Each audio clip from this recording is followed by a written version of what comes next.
Fa nanatanteraka fiona tampano gazety androany kosa ny teo anivon'ny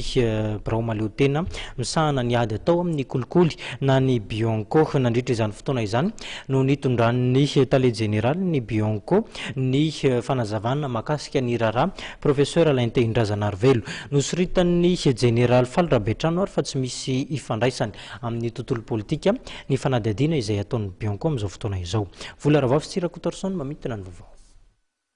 Tsisy resaka politika amin'ny fanadihadiana izay nataon'ny Bianco amin'ny CST Alain Indrazanarvelo araka nambaran'ny tale général ny Bianco ny général Falrabetrano nandritra ny fihaonana tamin'ny mpanao gazety androany teto Ambohibao. Araka ny fanazavana dia noho ny raharaha fanodikodinam-bola raha fonom-bola prime ministre lefitra misahana amin'ny fahasalamana ny professeur Alain Indrazanarvelo no antony nisian'ny fanadihadiana. Raha nambarany teo anivon'ny Bianco dia niatrika amin'ny fanadihadiana izay natao teo aloha ny professeur Alain Indrazanarvelo fa ny fanadihadiana farany izay tokony natao ny alatsinainy teo no tsy natrehany.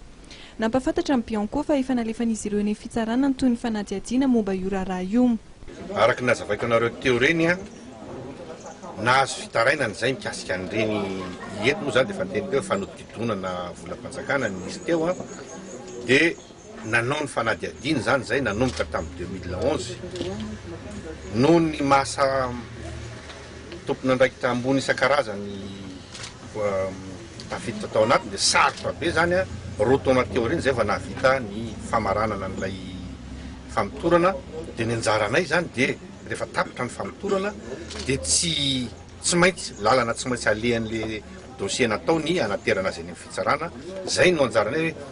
zao vao vita ny famitorana dia aterina eny fa tsisy resaka politika mihitsy io hoe tsisy politika zany ny anay fa dia nizaniza araka ny fanazavana ataoko teo dia rehefa vita ny famitorana dia aterina eny. Raha nanontaniana mikasika ny taratasy izay nalefa ny filohan'ny CST teny anivon'ny Bianco ny tany général Falrabetrano dia toy izao ny valiteniny. Poursuite zany tsy mahakasika ny Bianco zay fa ny Bianco zany nizaniza objet-na plainte dia azo ny atao anaovana fanadihadiana daholo. Ary mbola nazavaiko teo raha hoe na olona manana immunité azy ireto moa zany le immunité koa satria efa tsy nahatratra teo nareo ny olona manana immunité ireto aloha zany ny parlementaire mandritra ny teteza mihitsy zao dia anananay taratasy avy any amin'ny HCC fa tsy mibénéficie an'le atao immunité aloha valina zay.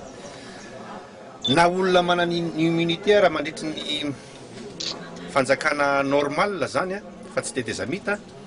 mbola azonay atao fa lalàna ihany koa ny lalàna manome ny ady amin'ny kolokolo zany mamaritra fa azo ny Bianco atao fanadihadiana na olona manana ny immunité aza raha ohatra ka tsy fandikan-dalàna concerné an'ilay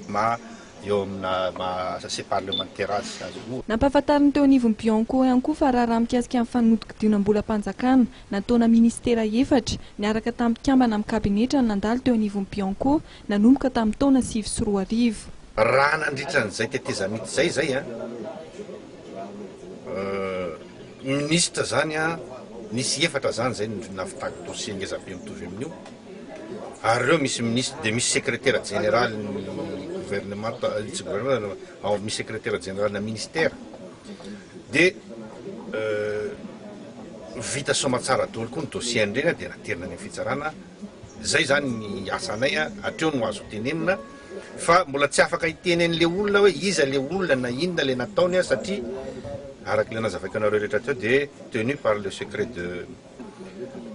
présomption d'innocence an'le olona zany zay fa rehefa voatsara izy ho azo tenenina hoe iza siza. Nambarany teo anivon'ny Bianco fa anisan'ny ezaka izay ataon'izy ireo fanamafisana ny fiaramiasa amin'ny fitsarana ary hoentitra ihany koa izy ireo amin'ny fanaraha-maso ny toy amin'ny fanadihadiana tanterahan'izy ireo.